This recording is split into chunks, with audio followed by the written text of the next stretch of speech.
domenica, benvenuti alla TG Sicilia. Le principali notizie.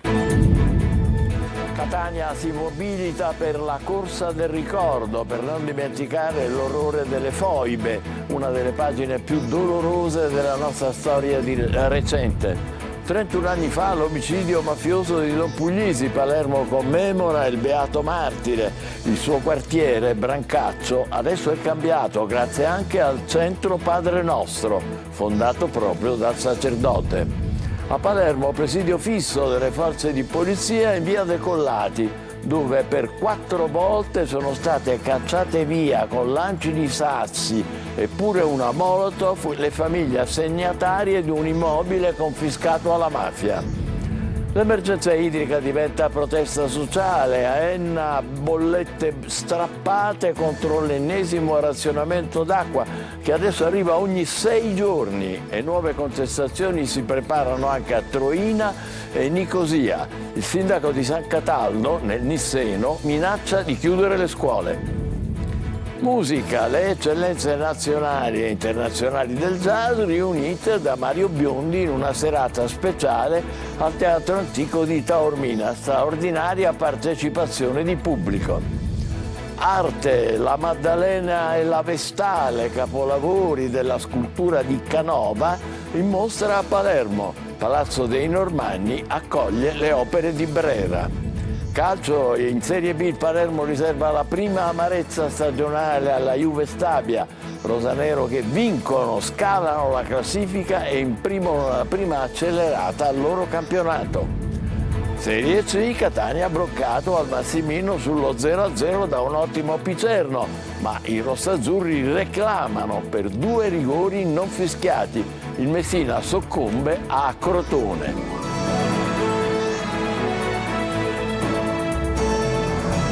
Bentrovati. L'orrore delle foibe. Tener viva la memoria è un dovere e una responsabilità sociale. A Catania in tanti partecipano alla corsa del ricordo per non cancellare una pagina tra le più dolorose della nostra storia recente. Tonino De Mana. Furono uccisi a migliaia, scaraventati in anfratti carsici, altri patirono il freddo e morirono nei campi di prigionia jugoslavi, altri ancora subirono l'esilio. Le foibe erano, sono e resteranno una pagina dolorosa della storia italiana. Eccidi di massa subiti dalla popolazione giuliano-dalmata costretta a lasciare casa, affetti ed averi nel secondo dopoguerra. La corsa del ricordo, organizzata per la seconda edizione a Catania, serve anche a questo, a un valore storico, sociale e sportivo. Pantaloncini, scarpe da ginnastica e via di corsa con partenza da Piazza Università ed un percorso diversificato per agonisti 8,5 km e non agonisti 2,8 km. Grandi e piccoli, uomini e donne, runner di professione, semplici cittadini che con la loro presenza hanno voluto sottolineare l'importanza della manifestazione. Un albero senza radici cade e allora noi dobbiamo far sì che i nostri giovani di oggi abbiano conoscenza delle radici della nostra storia, della nostra identità nazionale, della nostra patria, che abbiano amore per le nostre città, per i nostri luoghi, per la nostra bandiera. Un circuito cittadino suggestivo con partenza ed arrivo in Piazza Università dopo aver attraversato via Vittorio Emanuele, Piazza Cutelli, via Pietro Massimo, via di San Giuliano e naturalmente via Etnea. Hai appena finito di gareggiare, perché? Perché comunque la storia non si dimentica. Gli italiani sono finiti nelle foibe, diciamo così, e quindi... Vedo che è un po' commosso. Sono commosso perché molti sono morti. E quindi è un'occasione per ricordarli e per onorare le vittime. Vincitori della gara Dario Longo dell'Associazione Universitas Palermo e Maria Nicotra della SD Atletica Sicilia. 31 anni fa l'omicidio di Don Puglisi. Palermo commemora il suo beato martire e c'è anche un torneo di tennis per rendere omaggio al parroco di Brancaccio assassinato dalla mafia. Marco Gullà. 31 anni sono passati e l'eco di quei colpi di pistola riecheggiano virtualmente nel quartiere. Brancaccio, 15 settembre 1993, padre Pino Puglisi, nel giorno del suo 56esimo compleanno, viene assassinato dalla mafia. A uccidere il parroco, impegnato nella lotta a Cosa Nostra, fu Salvatore Grigoli. L'omicidio avvenne in piazza Anita Garibaldi, dove il killer aspettava il parroco al suo rientro a casa. 100 lettere scrisse Don Pino Puglisi. Nel corso di 2 anni, prima di essere ucciso, scrisse al sindaco, al presidente della regione, al prefetto, al responsabile dell'ASP. Con i volontari del centro intercondominiale di Via Azon chiedeva una scuola media, un distretto sociosanitario, una biblioteca, una palestra, una chiesa, una piazza. Ma nessuno gli rispose. Solo dopo la sua morte qualcosa si è mosso. A distanza di anni il quartiere adesso è cambiato. Brancaccio non è più come prima, grazie anche al centro Padre Nostro, fondato proprio dal prete. Anche quest'anno abbiamo ricordato il martirio del Beato Giuseppe Puglisi nel luogo dove è stato ucciso, Piazzetta Beato Padre Pino Puglisi. Oggi porta il suo nome, prima si chiamava Piazzale Anita Garibaldi.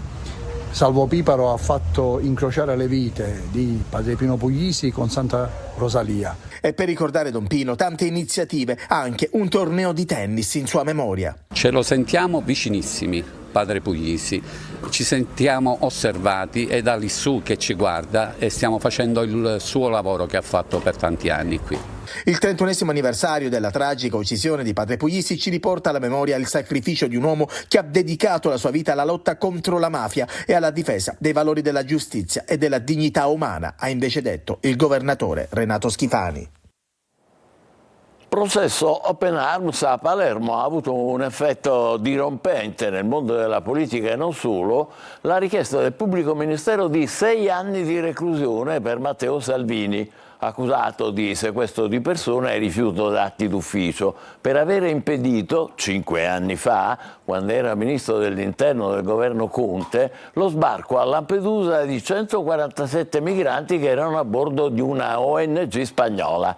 L'avvocata Bongiorno ha accusato il magistrato di fare un processo alla linea politica di quel governo e Salvini ha detto nessun ministro è mai stato processato per avere difeso i confini del paese. Per la premier Meloni, che avete visto un attimo fa, si tratta di un precedente gravissimo.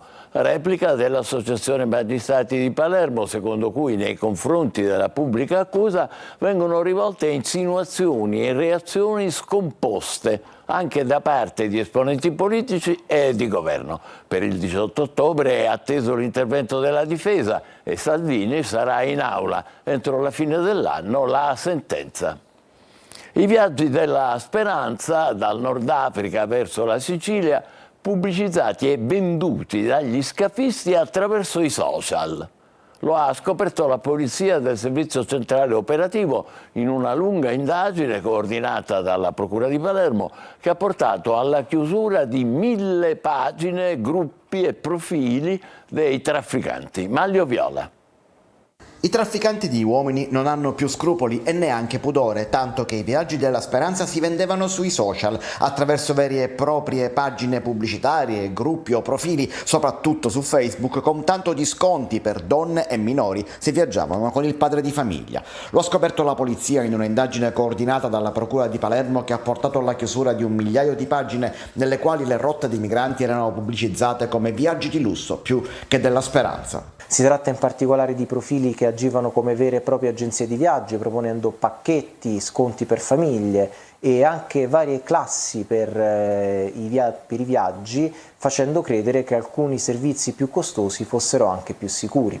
In realtà i viaggi erano tutt'altro che sicuri, come dimostra il mar Mediterraneo divenuto la tomba di tanti disperati. Sotto il coordinamento della Procura distrettuale di Palermo dunque sono stati accertati su più di 1000 tra pagine, gruppi e profili social 728 violazioni che sono state chiuse e altri sono in corso di chiusura. Si tratta prevalentemente di account in uso a trafficanti attivi in Libia ma anche in Egitto. I pagamenti erano in ogni caso sempre molto onerosi e venivano effettuati in vario modo, spesso dai parenti dei migranti nei paesi di origine, a volte in contanti sul posto e molte volte facendo ricorso al noto sistema bancario clandestino denominato Awala, che garantisce pagamenti anonimi e non tracciabili. L'operazione iniziata a novembre dello scorso anno è ancora in corso. A Palermo, presidio fisso delle forze di polizia in via Decollati, dove per 4 volte sono state cacciate via con lancio di sassi e pure una molotov le famiglie assegnatarie di un immobile confiscato alla mafia, un inammissibile braccio di ferro di Cosa Nostra contro lo Stato. Maglio Viola. Terzo giorno di presidio da parte delle forze dell'ordine in via Decollati a Palermo, a pochi passi dalla missione Speranza e Carità fondata da Biagio Conte. Lungo quell'arteria periferica, ma non troppo, della città è in corso un vero e proprio braccio di ferro fra il comune di Palermo e i fautori dell'illegalità, della mentalità mafiosa, se non mafia in senso stretto. Al centro di tutto c'è un appartamento confiscato in via definitiva a un uomo considerato socialmente pericoloso perché vicino a Cosa Nostra e assegnato dall'Agenzia per i beni confiscati proprio al comune di Palermo, che a sua volta lo ha destinato a scopo abitativo. Ma per ben 4 volte le famiglie assegnatarie della casa sono state costrette a fuggire nottetempo, rinunciando all'assegnazione. Minacce, prima velate, poi palesi, sussurrate agli assegnatari dei vicini di casa, hanno fatto desistere gli stessi assegnatari. E chi invece ha tentato di resistere si è trovato a dover fronteggiare lanci di pietra prima e addirittura di una bottiglia incendiaria Molotov poi. Dopo un vertice in prefettura è stato deciso il presidio, ma assegnare quell'abitazione, nonostante i checkpoint che sono stati realizzati, resta cosa difficile in un contesto in cui la presenza delle forze dell'ordine non potrà essere eterna. Nuova rissa la notte scorsa a Palermo nel quartiere Vucciria. Coinvolti una trentina di giovani, sono intervenuti gli agenti di polizia per riportare la calma e identificare alcuni di loro, mentre il grosso dei giovani si è dato alla fuga. A Catania un giovane di 19 anni è stato denunciato dai carabinieri per aver tentato di violentare una turista polacca che aveva invitato a fare un giro in scooter per mostrare alcuni luoghi caratteristici della città. 2 giovani sono rimasti feriti in un incidente autonomo questa mattina all'alba sulla statale 114 all'altezza di Aci Trezza. Un sub, dopo aver divelto questo guardrail, è finito in un canalone. Sul posto sono intervenuti personale del 118, vigili del fuoco e carabinieri. Ecco il SUV che si è rovesciato. I feriti sono stati trasportati al Cannizzaro e all'ospedale di Acireale. L'emergenza idrica diventa protesta sociale. A Enna bollette strappate contro l'ennesimo razionamento dell'acqua che adesso arriva ogni 6 giorni e nuove contestazioni si preparano anche a Troina e Nicosia. Gerry Italia. Sul marciapiede un tappeto di bollette strappate, tutto quello che resta della protesta andata in scena ieri mattina ad Enna davanti alla sede di Acquaenna, la società che gestisce il servizio idrico su tutto il territorio provinciale. A scatenare la rabbia dei cittadini l'ennesimo razionamento nella distribuzione dell'acqua nelle case, una decisione unilaterale che danneggia il territorio, ha tuonato il sindaco di Enna Maurizio Di Pietro, che ha invocato l'intervento della deputazione regionale. Acqua ogni 6 giorni alla parte alta della città, ogni 4 alle utenze della parte bassa e ogni 3 a quelle di Pergusa. Questo è il nuovo calendario diffuso venerdì e operativo da ieri, che in poche ore è diventato virale sui social, da dove poi è montata la protesta di sabato mattina, con decine di cittadini che hanno strappato le loro bollette e le hanno lanciate davanti alla sede di Acquaenna. Rabbia e dissenso hanno origine dal fatto che Enna è la provincia dove l'acqua è tra le più care d'Italia, mentre i cittadini continuano a pagare in bolletta partite pregresse molto salate. Ieri poi l'ulteriore razionamento legato al taglio del prelievo idrico dall'Ancip ha scatenato la protesta, che sembra destinata a continuare anche nei comuni vicini. A Troina e Nicosia, dove l'acqua arriva ogni 7 giorni, oggi e martedì sono previste nuove manifestazioni. E non è tutto. A San Cataldo, nel Nisseno, che è uno dei comuni più colpiti dalla crisi idrica, il sindaco si dice pronto a chiudere le scuole. Emanuela Corsi. Tra i territori più colpiti dalla siccità c'è anche la provincia di Caltanissetta. A San Cataldo l'acqua viene erogata ogni 6 giorni. La situazione è diventata insostenibile e anche qui i cittadini sono pronti alle barricate. In prima linea c'è il sindaco Comparato che, temendo che la situazione possa peggiorare, si dice pronto a chiudere le scuole del territorio se non saranno garantiti gli standard minimi. Si rischia l'emergenza sanitaria, ha detto il primo cittadino a Repubblica Palermo. Noi abbiamo fatto la nostra parte, in questi mesi ci siamo spesi a cercare i pozzi. Per questo non comprendiamo come la cabina di regia possa decidere di penalizzare un territorio già colpito come il nostro. In questi mesi l'amministrazione comunale, oltre a cercare pozzi, ha anche messo in atto una serie di misure per alleviare i disagi dei cittadini, come l'installazione di punti di approvvigionamento d'acqua potabile in città, l'apertura di pozzi d'acqua ad uso domestico, l'impiego di autobotti comunali e del gestore idrico per rifornire le utenze in difficoltà. Adesso, dice il sindaco Comparato, aspettiamo soluzioni rapide e proposte da parte della Regione. Voltiamo pagina, musica adesso, le eccellenze nazionali e internazionali del jazz riunite da Mario Biondi per una serata speciale al Teatro Antico di Taormina. Si è chiamata Crooning Special Night, che ha chiuso il tour dell'artista catanese con una partecipazione eccezionale di pubblico. Eva Spampinato. Una celebrazione di eccellenze musicali e amicizia, andata in scena non su un semplice palco, ma nel Tempio siciliano degli spettacoli, il Teatro Antico di Taormina.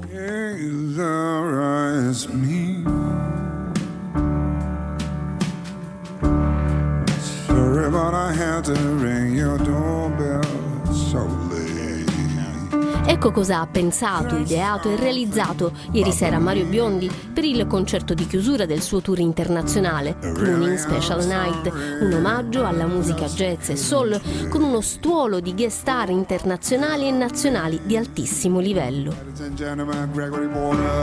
Hey Laura, it's me. Sorry, but I had to ring your doorbell so late. Da Gregory Porter, considerato uno dei migliori cantanti jazz viventi, a Ramer, Jeff Cascaro, Maria Pia De Vito, Ivan Segreto, Nick the Nightfly. E poi Mario Venuti e il duetto di Fortuna.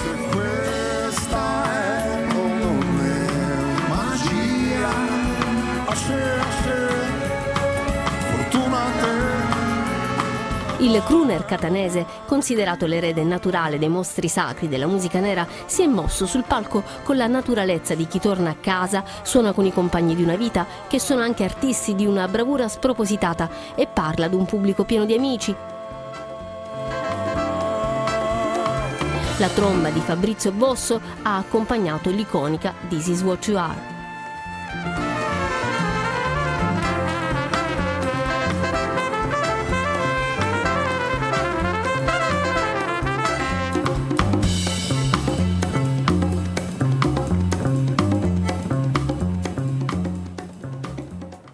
Serata davvero speciale a Taormina. Adesso andiamo a vedere la grande arte a Palermo, le opere di Canova, Pandiani, Magni, Spertini, in arrivo da Brera, esposte a Palazzo dei Normanni, un'esperienza unica, emozionante per i tanti visitatori. Marco Gullà.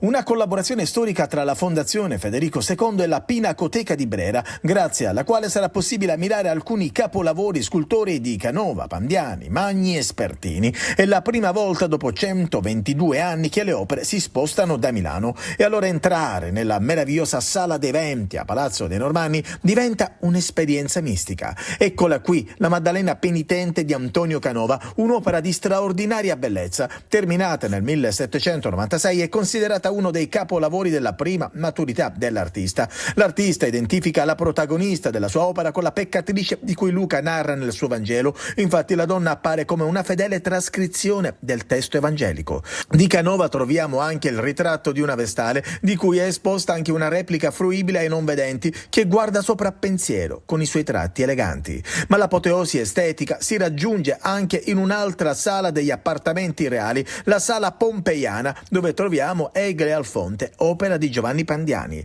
Infine, un momento di pura meditazione meritano queste due opere straordinarie, collocate per l'occasione nella Sala dei Viceré, la scrittrice di Giovanni Spertini e la leggitrice di Pietro Magni, due veri e propri capolavori dove la ricerca di verità del neoclassicismo raggiunge vette incredibili che si traducono in dettagli minuziosissimi. Una meraviglia nella meraviglia, una mostra che sta già richiamando tantissimi visitatori.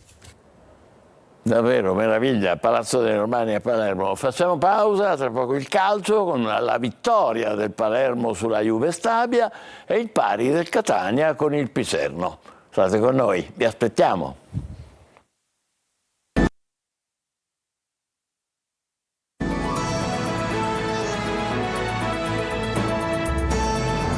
Eccoci al calcio, vittoria pesante per il Palermo che grazie ai 3 punti conquistati ieri a Castellammare scala la classifica. Soddisfatto Dionisi che però dice dobbiamo ancora crescere. Marco Gullà.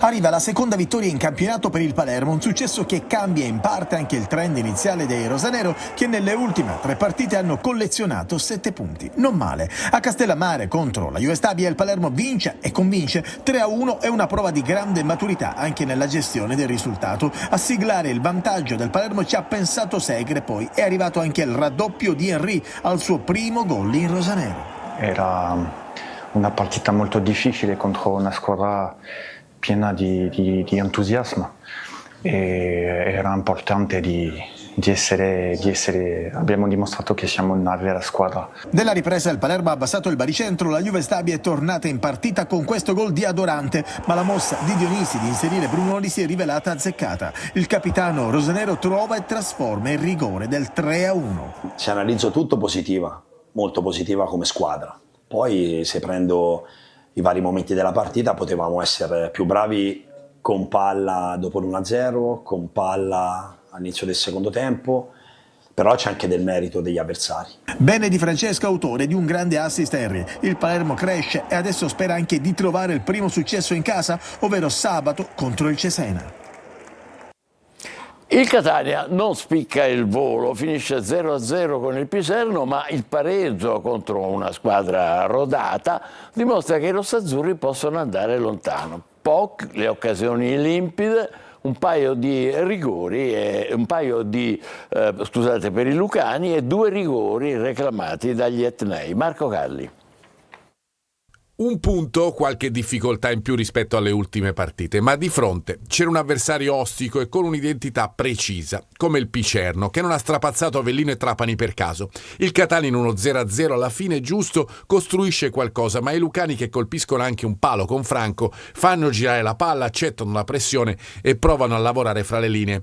Il Catania non riesce, soprattutto in avvio, ad esercitare la solita aggressività. Potevamo fare meglio tecnicamente, l'abbiamo affrettata troppo la giocata, a volte cercavamo la profondità quando ancora non c'era, quando dovevi fraseggiare, e un po' più di coraggio potevamo avere nella scalata in avanti, prenderti qualche rischio. Ci è mancata la zampata. Qualche cosa di più si vede a fine primo tempo, quando Guglielmotti ha la possibilità di indirizzare l'incontro. Su un suo colpo di testa c'è un tocco di mano netto di Guerra. Ad inizio ripresa Toscano, con un cambio solo, stoppa per De Rose, modifica la squadra spostando Anastasio dietro, Quaini in mezzo e Lunetta a sinistra, ma i rossazzurri dimostrano che davanti c'è ancora da lavorare, anche perché Montalto ed Andrea sono appena rientrati. Nel finale l'altro caso da Moviola, con Petito, che interviene così sul colpo di testa di Quaini. Ci potevano stare insomma 2 rigori. Intanto Sturaro, ormai leader indiscusso della squadra, parla così del prossimo futuro. Una base si inizia a intravedere, perché oggi comunque non era scontato non subire gol contro una squadra che è quella che ha fatto più gol fino ad ora.